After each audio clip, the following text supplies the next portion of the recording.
ठाकुर तुम शरणाई आया, उतर गयो मेरे मन का संसा।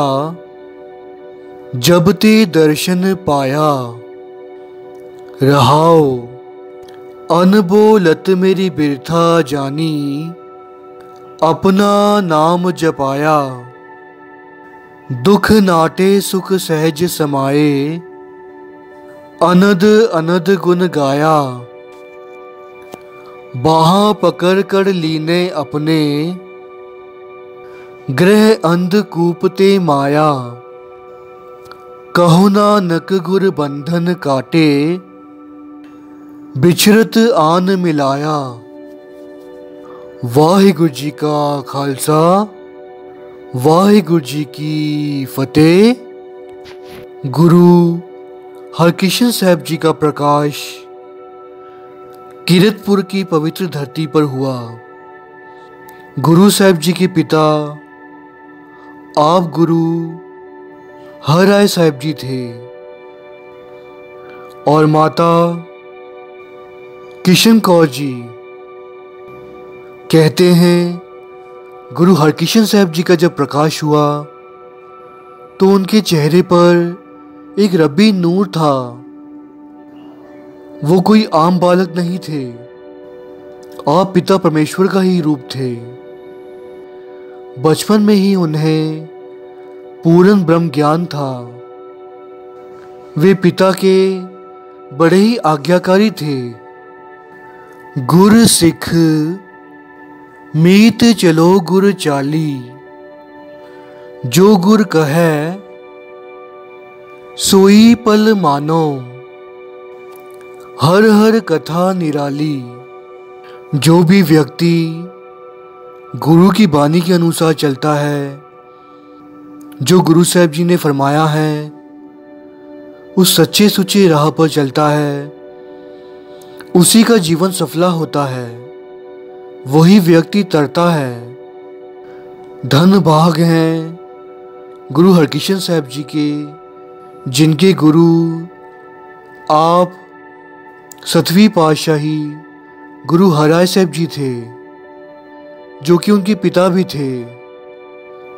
गुरु हरकिशन साहब जी ने सतवीं पातशाही गुरु हरराय साहब जी की ओट ली, उनके कहे अनुसार चले, जबकि वो आप भी एक रब्बी नूर थे, पिता परमेश्वर का ही रूप थे। इससे हम मनुष्यों को ये सीख मिलती है कि हमें गुरु के लड़ लगना है, गुरु के कहे अनुसार चलना है और अपने माता पिता का आदर करना है और माता पिता की हर बात माननी है।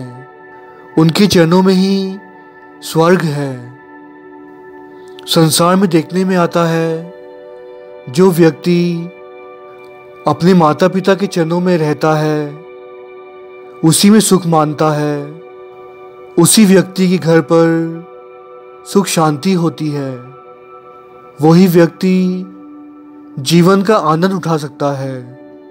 परंतु कई बार तो ऐसा होता है कि माता पिता के चले जाने के बाद बच्चों को एहसास होता है कि उन्होंने क्या खो दिया।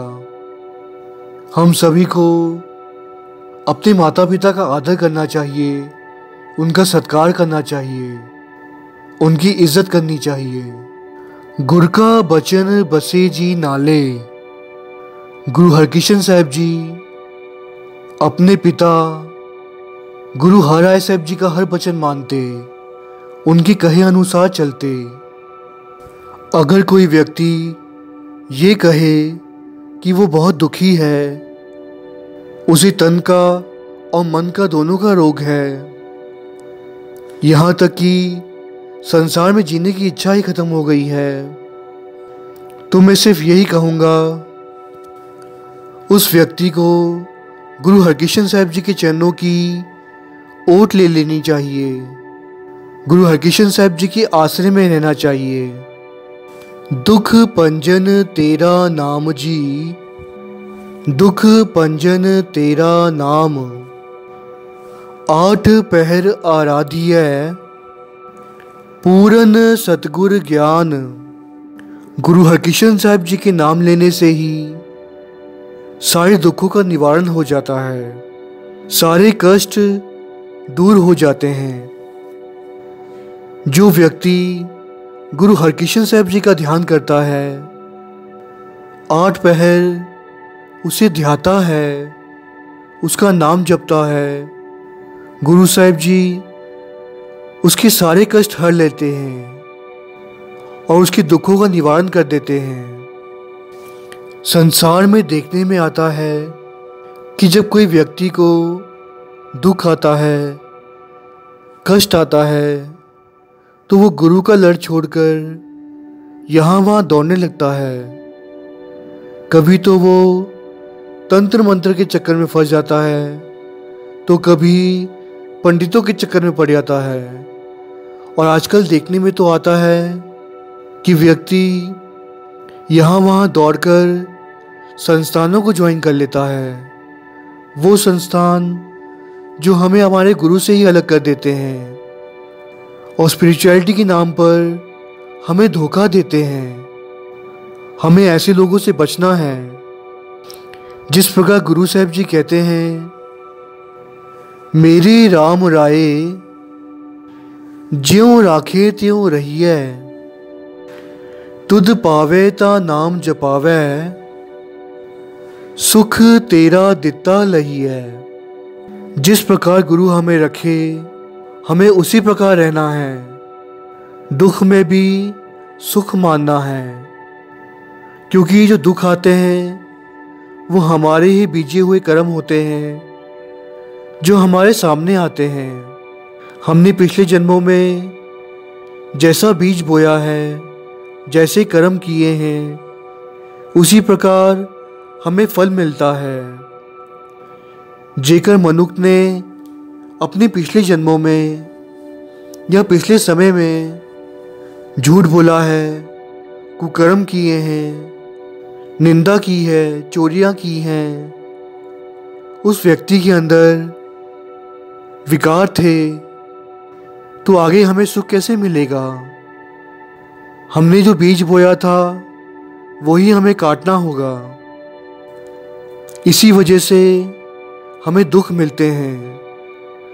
और जेकर हम दुख में प्रभु का सिमरन करेंगे, उसको ध्याएंगे, गुरु घर की सेवा करेंगे, तो धीरे धीरे करके हमारे सभी दुख दूर हो जाएंगे। परंतु यदि हम गुरु का लड़ छोड़कर यहाँ वहाँ दौड़ेंगे, संस्थान ज्वाइन कर लेंगे, तो हमारा तो आगे चलकर भला हो ही नहीं सकेगा।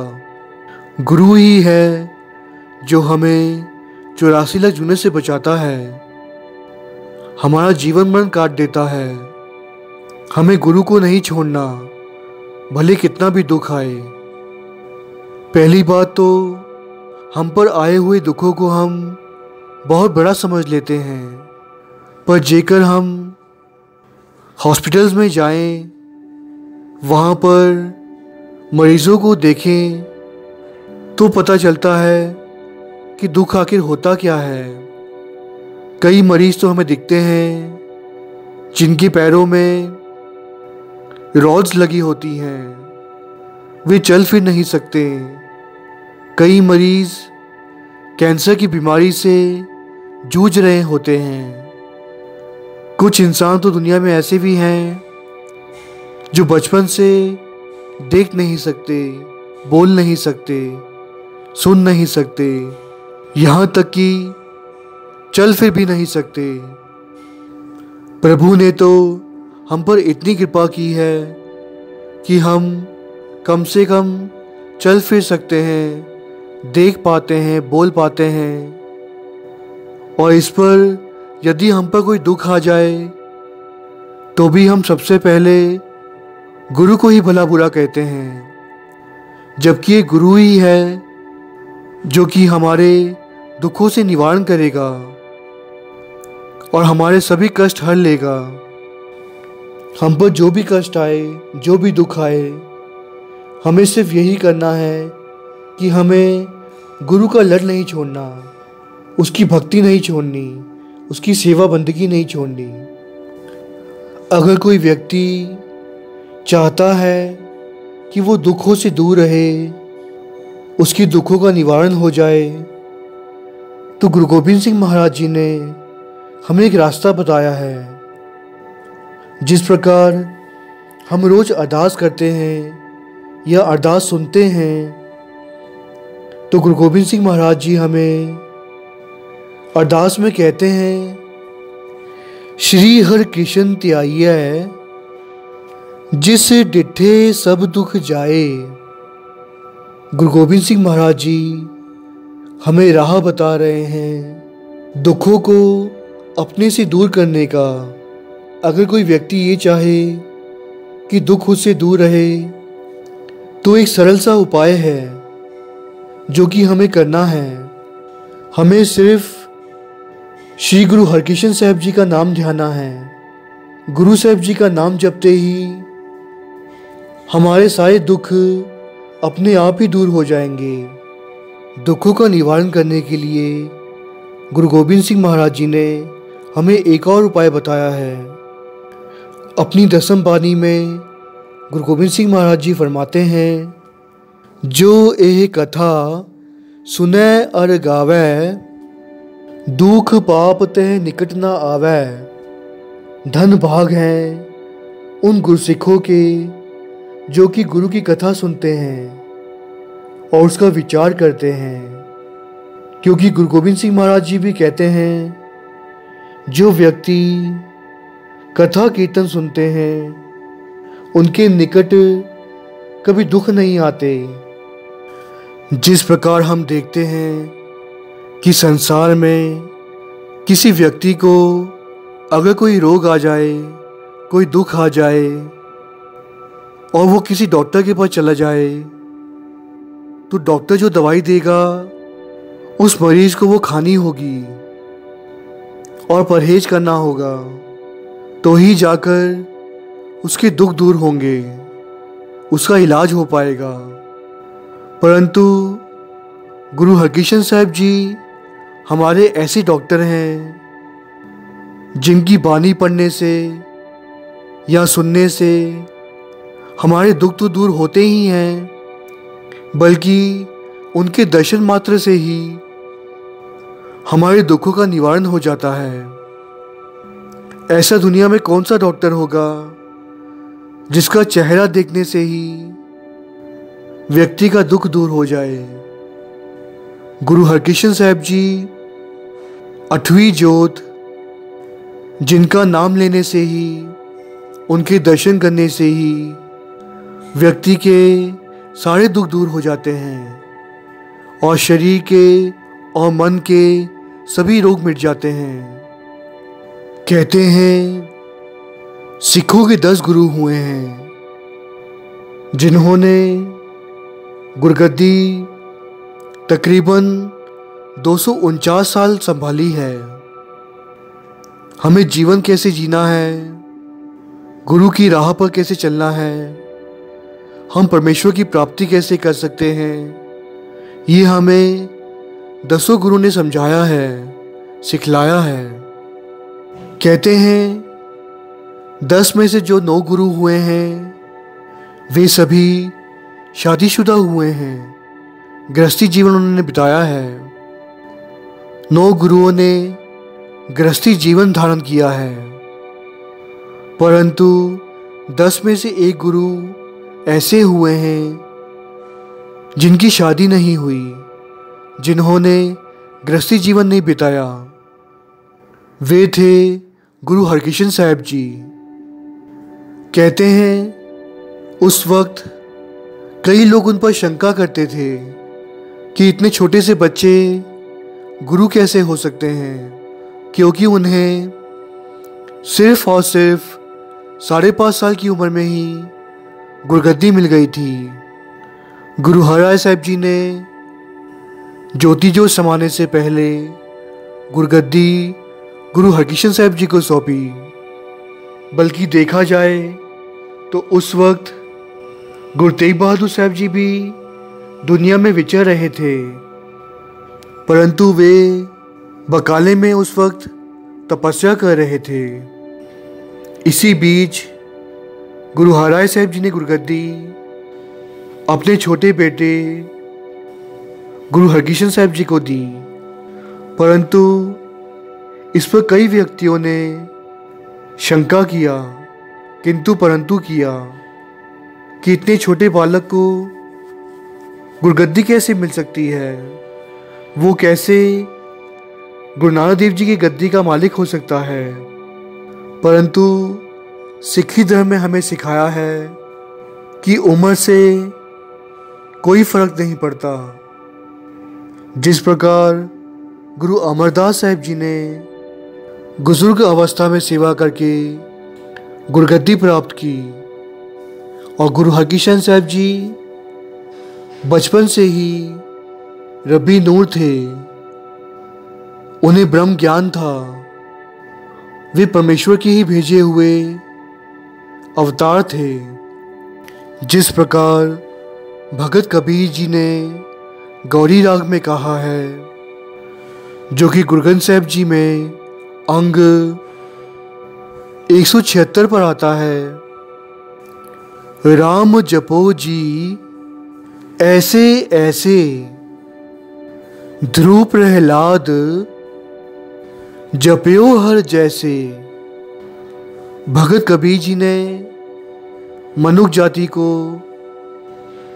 राम जपने को कहा है, परंतु किस प्रकार, वैसे ही जैसे भगत ध्रुव और प्रहलाद ने जपा था वैसे ही हमें जपना है। परंतु उन्होंने भगत ध्रुव और प्रहलाद का ही नाम क्यों लिया? उसका ये कारण है कि भगत ध्रुव और भगत प्रहलाद दोनों ही छोटी अवस्था के थे, दोनों ही बालक थे जब उन्होंने भक्ति की और प्रभु की प्राप्ति की। इसका मतलब यह है कि जो हम सोचते हैं कि अभी हम नाम जप कर क्या करेंगे, जब हम बूढ़े होंगे तो अपने आप जप लेंगे। नहीं भाई, जब हम बूढ़े होंगे तो हमारे दांत नहीं होंगे, हम शुद्ध बाणी जप नहीं पाएंगे, हम चल फिर नहीं पाएंगे, तो गुरु घर कैसे जाएंगे, गुरु की सेवा कैसे करेंगे? नाम जपने का तो यही वेला है। हम जिस भी उम्र में हो, जब भी हमारी नींद खुल जाए और हमें पिता परमेश्वर याद आ जाए, हमें नाम जप लेना चाहिए, बुढ़ापे का इंतज़ार नहीं करना चाहिए। भगत कबीर जी ने तो कहा है, हमें उस प्रकार नाम जपना है जैसे भगत ध्रुव और प्रहलाद ने जपा था, यानी कि बचपन में ही हमें शुरू कर देना चाहिए। बुढ़ापे का इंतज़ार नहीं करना चाहिए, क्योंकि क्या पता बुढ़ापा आए या ना आए। क्योंकि संसार में देखने में आता है कई जवान व्यक्तियों की ही मौत हो जाती है, कुछ तो बचपन में ही गुजर जाते हैं, और बुढ़ापे तक आते आते इंसान को शारीरिक रोग लग जाते हैं, मानसिक रोग लग जाते हैं, वो नाम कहाँ जप पाएगा। इसीलिए हमें बचपन से ही नाम जपना चाहिए, गुरु की बंदगी करनी चाहिए, सेवा करनी चाहिए, तभी हमारा पार उतारा हो पाएगा। कहते हैं गुरु हरकिशन साहब जी महाराज 2.5 साल की उम्र में ही सारे गुरु ग्रंथ साहब जी का पाठ कर लिया करते थे। यही देखकर समझ में आता है कि गुरु कैसे थे, उनकी अवस्था क्या थी। उम्र से कोई फर्क नहीं पड़ता।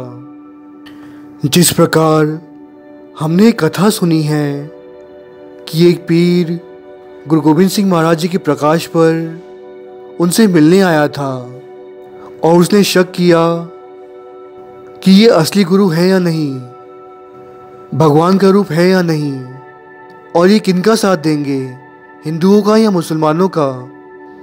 इसी प्रकार उसने 2 कटोरे लेकर आया, एक पानी का एक दूध का, और गुरु गोविंद सिंह महाराज जी ने अपने छोटे छोटे हाथ उन दोनों कटोरों पे रख दिए, जिसका अर्थ ये था कि वो हिंदू के भी और मुस्लिमों के भी होंगे। उनके मन में कोई भेदभाव नहीं होगा। परमेश्वर के लिए हर मनुष्य एक समान है। गुरु गोविंद सिंह महाराज जी की अवस्था बहुत ही छोटी थी, परंतु वो तो परमेश्वर का रूप थे। उसी प्रकार गुरु हरकृष्ण साहब जी भी छोटी अवस्था में होने के बावजूद भी उनके अंदर परमेश्वर की ही ज्योत थी। आगे चलकर वे गुरु नानक देव जी की गुरगद्दी के मालिक बने, परंतु ये बात उनके बड़े भाई बाबा राम राय जी को पसंद ना आई, क्योंकि गुरगद्दी के हकदार बड़े भाई होने के नाते वो अपने आप को समझते थे। परंतु गुरगद्दी तो उसी को मिलती है जो उसका असली हकदार होता है। बाबा राम राय जी तो एक साधारण मनुष्य थे और गुरु हरकृष्ण साहब जी तो आप परमेश्वर का रूप थे। वही गुरगद्दी के असली हकदार थे। गुरगद्दी मिलने पर गुरु हरकृष्ण साहब जी ने लोगों का उद्धार किया। एक बार की बात है, जब गुरु हरकृष्ण साहब जी गुरगद्दी पर विराजमान थे तो वहाँ पर एक चोर आया जो कि बहुत ही मशहूर था, जिसका नाम इतिहास में जसवंत राय जी आया है। वो जहाँ भी जाता चोरियाँ करता। इतिहासकार कहते हैं जब वो गुरु घर आया गुरु हरकृष्ण साहब जी को मिलने के लिए, तो जैसे ही गुरु साहब जी के दर्शनों के लिए वो गुरु के महल में आया तो कहते हैं गुरु हरकृष्ण साहब जी ने पंक्ति पढ़ी, चोर सलाहे चीत न पीजे, जे बदी करे ता तसु न छीजे, चोर की हामा परे न कोए, चोर किया चंगा क्यों होए, सुन मन अंधे कूड़े कुड़ियार, बिन बोले बूझिए सचियार। और कहते हैं जैसे ही जसवंत राय गुरु हरकृष्ण साहब जी के चरणों में पधारा और उन्हें माथा टेका तो गुरु साहब जी ने कहा, अपराधी दूना निवै जो हंता मिर गाहे, शीस निवाइये क्या थियै, जा हृदय कुसुदे जाए। गुरु हरकृष्ण साहब महाराज जी ने जसवंत राय को एहसास दिलाया कि वो जो कर रहा है वो सब कूड़ है। जो भी धन पदार्थ वो इकट्ठा कर रहा है उन सभी चीज़ों को हमें इस संसार में ही छोड़कर जाना होगा। हम कुछ भी अपने साथ नहीं ले जा सकते, तो फिर ये चोरियां करने से क्या फ़ायदा। हम उस धन को इकट्ठा करें जो कि हमारे साथ जाएगा, जो कि एक सिर्फ नाम धन है जो मनुष्य अपने साथ संसार से ले जाता है और उसी नाम धन के अनुसार आगे वो सुख भोगता है, उसका जीवन मरण कटता है, वो भवसागर से तरता है। ये शिक्षा सिर्फ जसवंत राय जी के लिए नहीं थी बल्कि हमारे लिए भी थी, जो कि हम किसी की निंदा करते हैं, झूठ बोलते हैं, कपट करते हैं ताकि हम आगे बढ़ आएं। ये सब करने से हमें कुछ लाभ नहीं होगा। कुछ समय के लिए हमें संसार के सुख तो मिल जाएंगे, परंतु आगे चलने पर हमारा तिरस्कार होगा, हम दुख भोगेंगे, हमें 84 लाख जूनें भोगनी होंगी। गुरु साहब जी हम पर भी कृपा करें कि हम भी सच्चे सुच्चे राह पर चल सकें जो हमें गुरु ने सिखाया है और अपना जीवन सफला कर सकें। जिस प्रकार भगत कबीर जी भी अपनी बानी में कहते हैं, जो कि आसा राग में है। गज साडे तै तै धोतिया तिहरे पाइन तग, गली जिना जप मालिया लोटे हथ निबग। ओए हर के संत ना आखिए बाना रस के ठग, ऐसे संत ना मोको पावे डाला सियों पेड़ा गटकावह।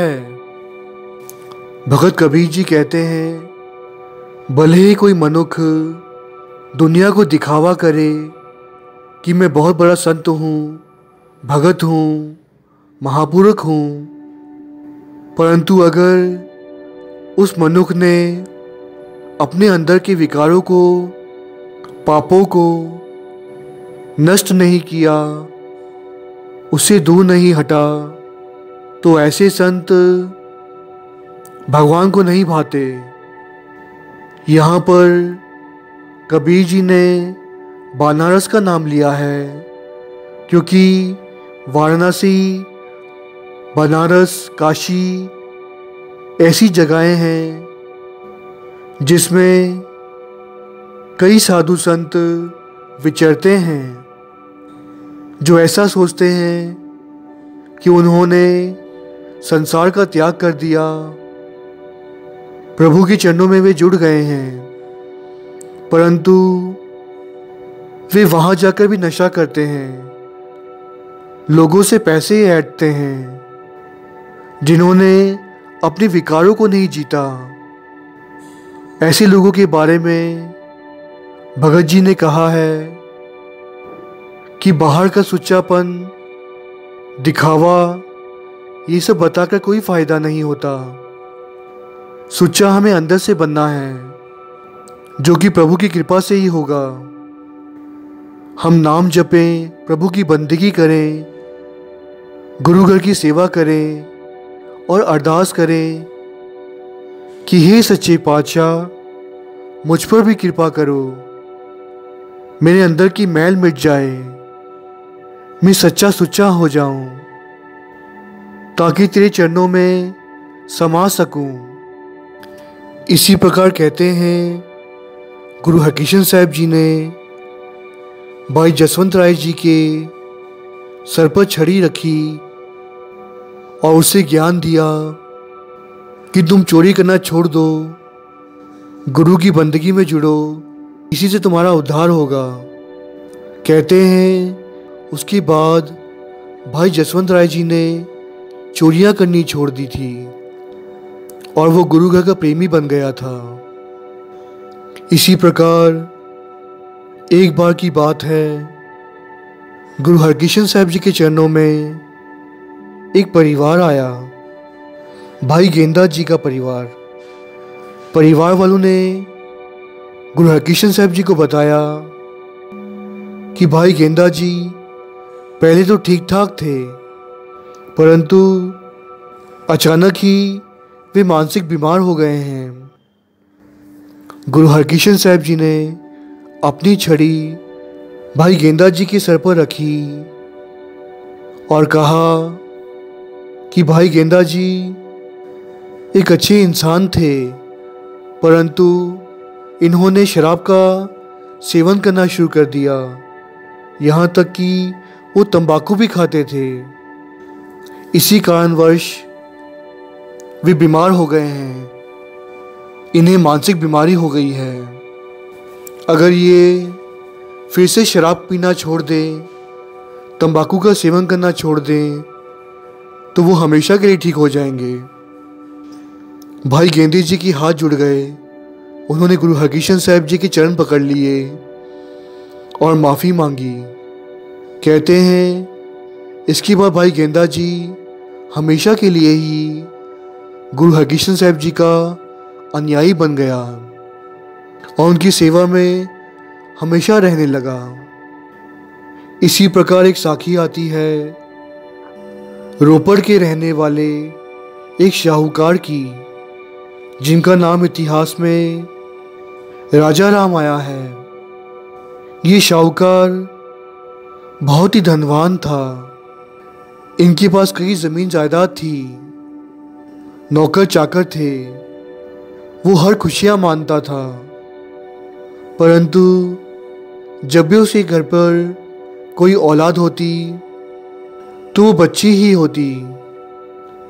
उस बच्ची को वो जन्म लेते ही मार दिया करता था। इस प्रकार हर साल उसके घर बच्चियां पैदा होने लगी और वो हर साल बच्चियों के कत्ल करने लगा। कहते हैं जब वो गुरु घर आया तो गुरु साहिब जी ने उसे अपने दर्शन देने से इनकार कर दिया। परंतु वो गुरु साहिब जी के दर पर ही बैठा रहा और माफ़ी मांगी कि मुझसे भूल हुई है, अब वो ऐसा कुकर्म कभी नहीं करेंगे।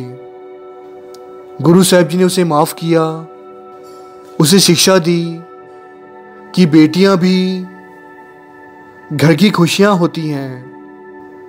संसार में जैसे लड़के जन्म लेते हैं वैसी लड़कियां भी होती हैं। जेकर लड़कियां ही नहीं रहेंगी तो संसार आगे बढ़ेगा कैसे? ये कल्पना करनी भी बहुत मुश्किल है कि संसार में सिर्फ और सिर्फ लड़के होंगे तो कैसा होगा। ज़रा सोचिए, जेकर घर में बहनें ही ना हों तो भाई दीदी किसे कहेगा, बहन किसे कहेगा, भाभी किसे कहेगा, माँ किसे कहेगा। सभी रिश्ते संसार में ज़रूरी हैं। जेकर लड़कियां ही नहीं होंगी तो ये संसार आगे कैसे बढ़ेगा। स्त्रियों के बिना तो ये संसार चले, ऐसा सोचना भी असंभव लगता है।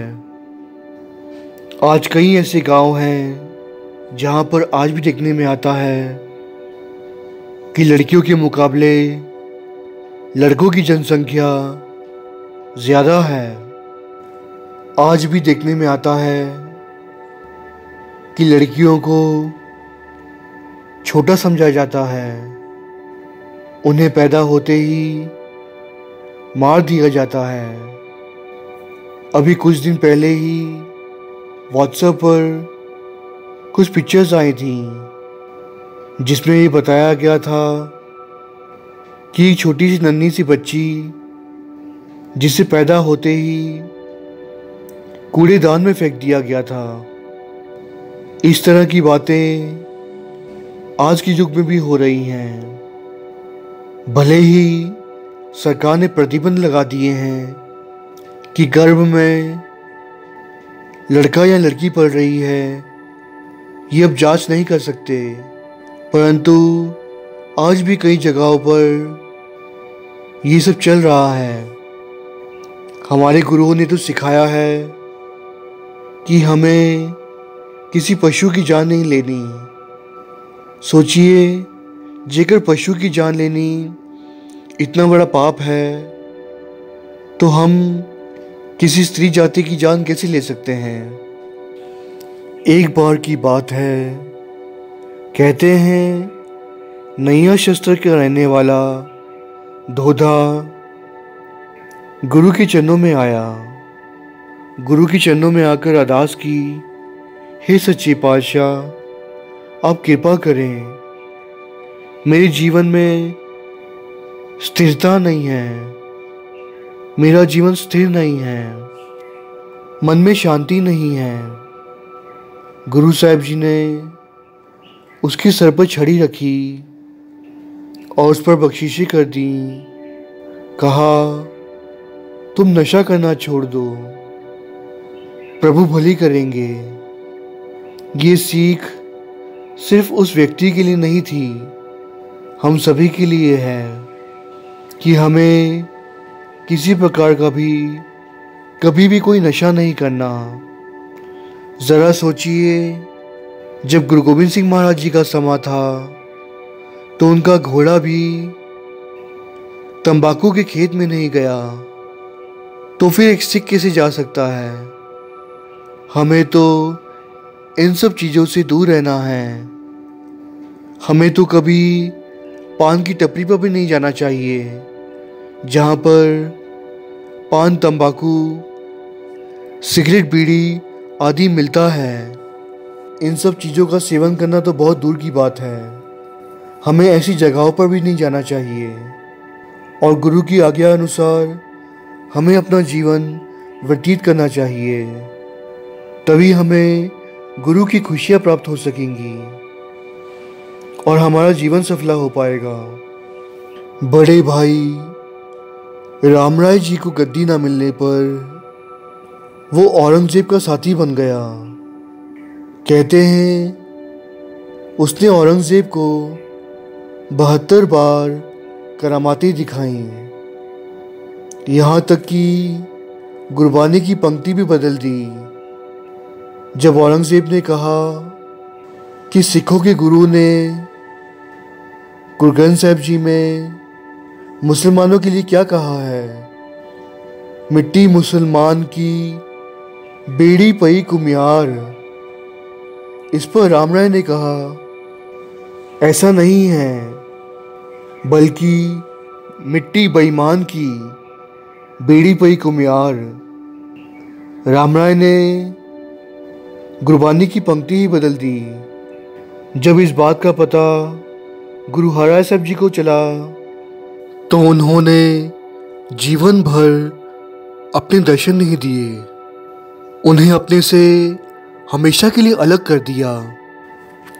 उपरंत रामराय ने औरंगजेब को भड़का दिया कि बड़े भाई होने के नाते गुरगद्दी तो मुझे मिलनी चाहिए थी और छोटी उम्र में ही गुरगद्दी गुरु हरकिशन साहिब जी को मिल गई है। इतनी छोटी उम्र में, मात्र 5.5 साल में कोई गुरु कैसे बन सकता है। गुरु हरकिशन साहिब जी की परीक्षा लेने के लिए औरंगजेब ने एक फतवा जारी किया जिसमें उन्होंने गुरु हरकिशन साहिब जी को दिल्ली बुलाया और वहाँ दिल्ली से भी सिख संतों की तरफ से गुरु हरकिशन साहिब जी को एक चिट्ठी मिली जिसमें लिखा था कि दिल्ली की संगत गुरु साहिब जी की दर्शन करना चाहती हैं और अपना जीवन सफल करना चाहते हैं। गुरु हरकिशन साहिब जी ने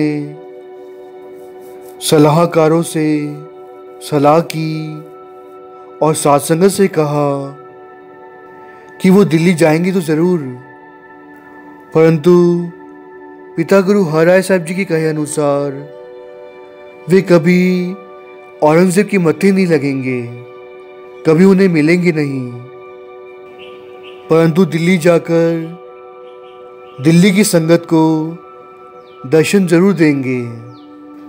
कहते हैं औरंगजेब का प्रधान जब वो चिट्ठी लेकर आया था औरंगजेब की तरफ से, जब उसने गुरु हरकिशन साहिब जी के दरबार को देखा, वहाँ हो रही सेवा को देखा, गुरु हरकिशन साहिब जी के प्रति संगतों की श्रद्धा को देखा, गुरु हरकिशन साहिब जी को देखकर उनके चेहरे पर रबी नूर था। आप नारायण कलातार जग में परवरियो, आप प्रभु परमेश्वर संसार में आए हों, ऐसा उसे महसूस हुआ जिसमें कोई भी दो राय नहीं थी। गुरु हरकिशन साहिब जी आप परमेश्वर हैं, आप सृष्टि की कर्ता धर्ता हैं, दुनिया के पालनहार हैं। गुरु हरकिशन साहिब जी को देखकर औरंगजेब का प्रधान भी उनके प्रेम में मोहित हो गया और गुरु साहिब जी के चरणों में आ गया।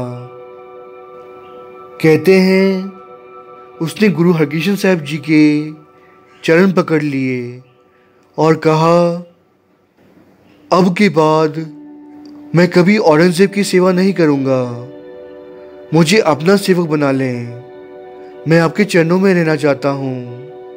आपके चरणों में जो सुख है, जो शांति है, वो दुनिया में कहीं नहीं।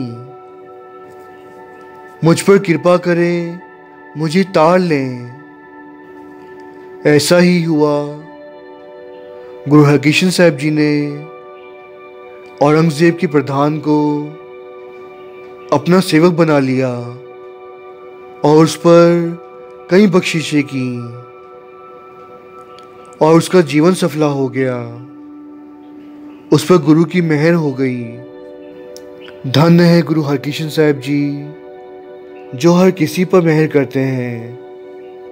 काश गुरु हरकृष्ण साहब जी की मेहर भरी नज़र हम पर भी पड़ जाए और हमारा भी सृष्टि में आना सफल हो जाए। गुरु साहब जी हमें भी तार लें, हम पर भी नज़र करें, हम पर भी कृपा करें। कहते हैं गुरु हरकृष्ण साहब जी पंजाब से दिल्ली की ओर रवाना हुए। गुरु साहब जी के लिए एक बहुत ही खूबसूरत पालकी सजाई गई, जिसमें वे बैठकर दिल्ली की तरफ गए। कहते हैं उनके साथ 500 सिखों का जत्था गया था। आगे आगे हाथी घोड़े चल रहे थे और पीछे गुरु साहब जी, उपरंत सत्संग चल रहे थे, कीर्तन करते हुए, बानी पढ़ते हुए, सिमरन करते हुए। रास्ते पर जो भी सिख आता, गुरु साहब जी मेहर भरी दृष्टि डालते और उनका जीवन सफला कर देते। कहते हैं औरंगजेब का प्रधान भी गुरु साहब जी के साथ साथ चला। पालकी में जब पर्दा हिलता, गुरु साहब जी के थोड़े से दर्शन होते तो उसका मन मोहित हो जाता।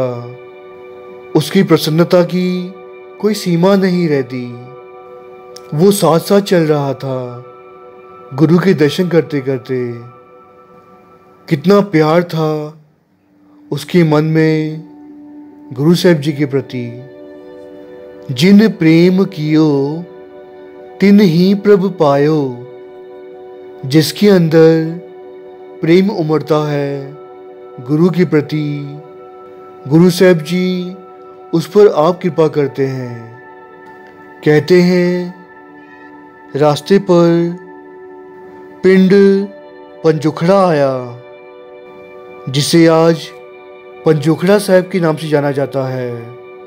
वहाँ पर कुछ पल गुरु हरकृष्ण साहब जी ने विश्राम किया और संगतों को वे उपदेश दे रहे थे कि वहाँ पर पंडित लालचंद आया, जो बहुत ही अहंकारी था, क्योंकि उसे बहुत सारे शास्त्रों का ज्ञान हो गया था और ज्ञान के अहंकार में वो अंधा हो गया था।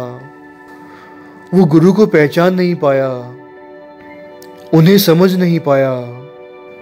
जब उसे पता चला कि गुरु साहब जी हाथी घोड़ों के साथ पालकी पर बैठकर आए हैं और नाम पूछने पर पता चला, सिखों ने बताया कि ये 8वीं पातशाही तान्य श्री गुरु हरकृष्ण साहब जी हैं। इस पर पंडित लालचंद ने कहा, इतना बड़ा नाम, भगवान कृष्ण ने तो गीता रची थी और इन्होंने तो कृष्ण के आगे हरि लगा दिया है, हरकृष्ण साहब जी।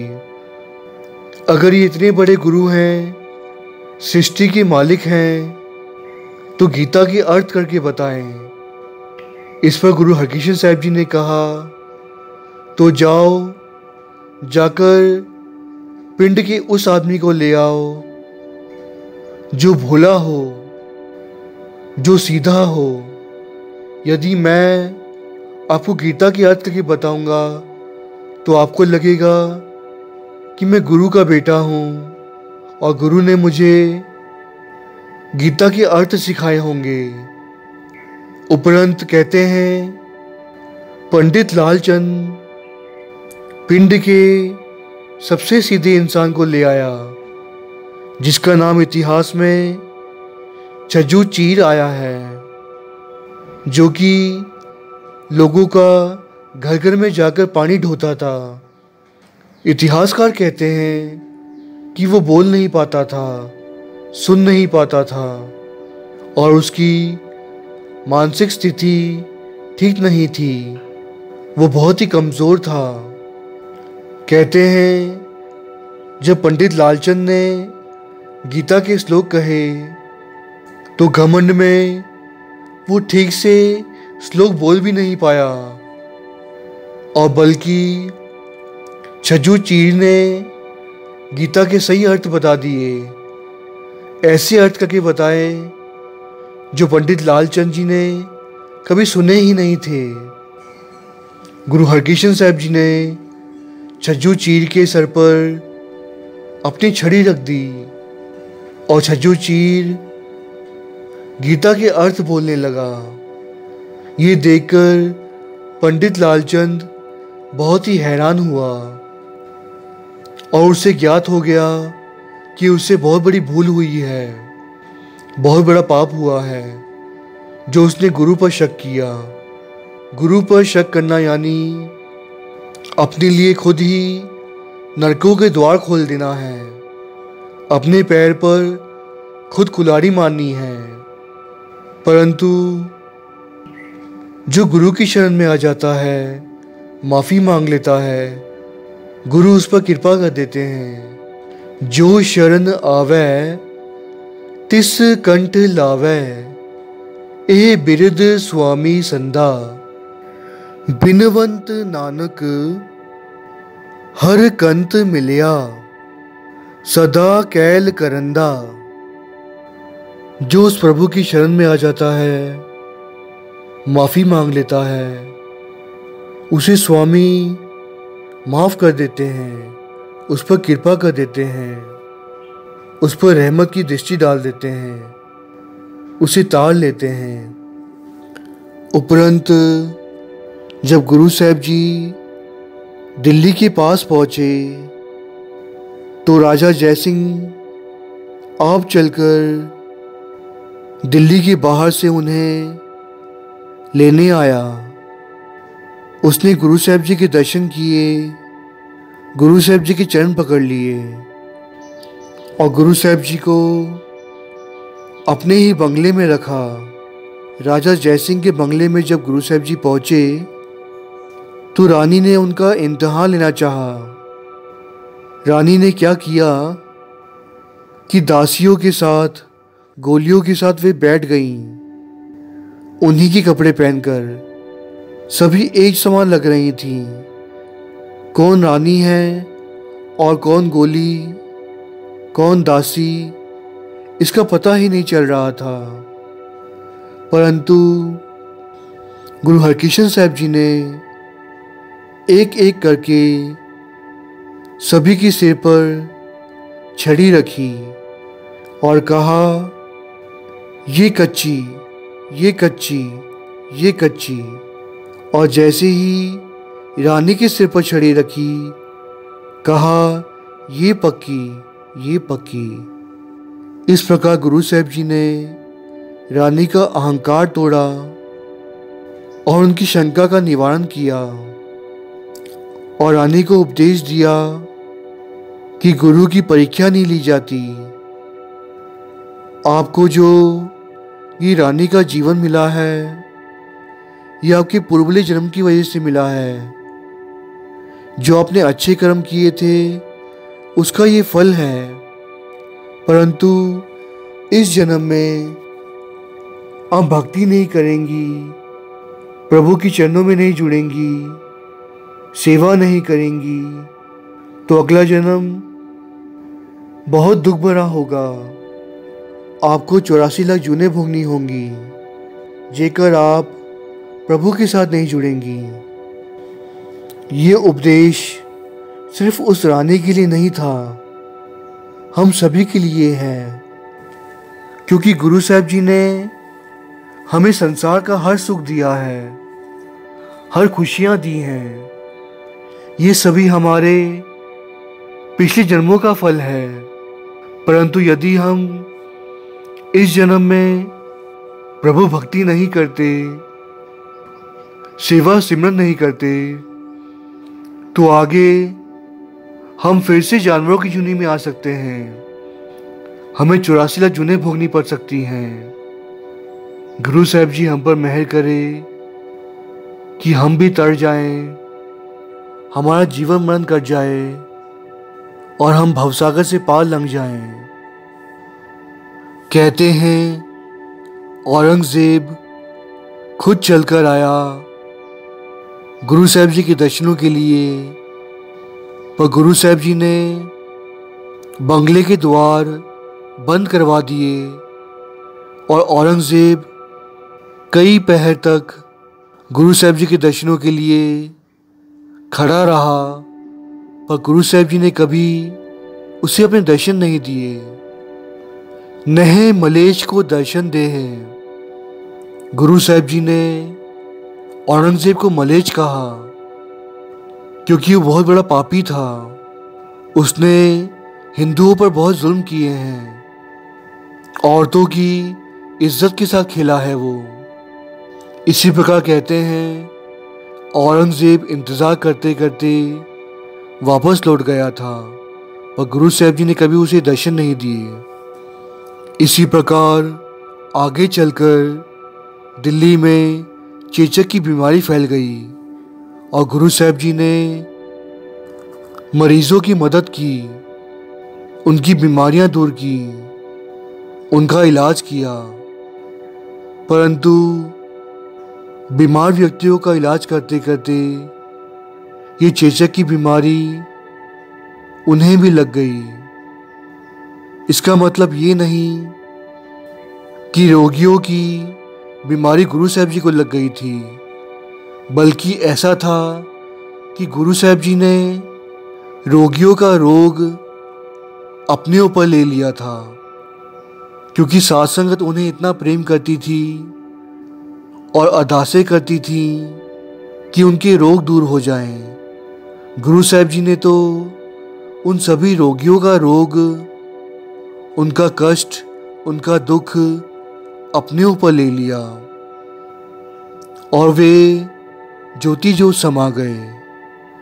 ज्योति ज्योत समाने से पहले उन्होंने एक इशारा दे दिया था कि बाबा बकाले यानी कि 9वीं पातशाही बकाले पिंड में मिलेंगे।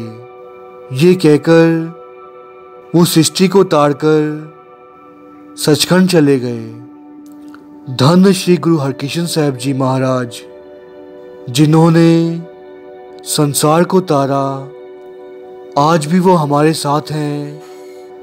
जे कोई रोगी, बीमार या दुखी व्यक्ति उन्हें सच्चे दिल से याद करे और बानी के साथ जुड़े, तो गुरु साहब जी सभी के दुख हर लेते हैं, उन पर कृपा करते हैं, उन पर बख्शिशें करते हैं, उन्हें तार लेते हैं।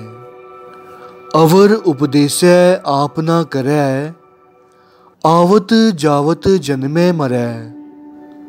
गुरु साहब जी और साध संगत मुझ पर भी कृपा करें कि मैं जो कहता हूँ उस अनुसार चल भी पाऊँ और मेरा भी जीवन सफला हो जाए, मेरा जन्म मरण कट जाए, मैं भवसागर से पार लंघ जाऊँ। साध संगत असीस बख्शो और फतेह का जवाब फतेह में दें। वाहिगुरु जी का खालसा, वाहिगुरु जी की फतेह।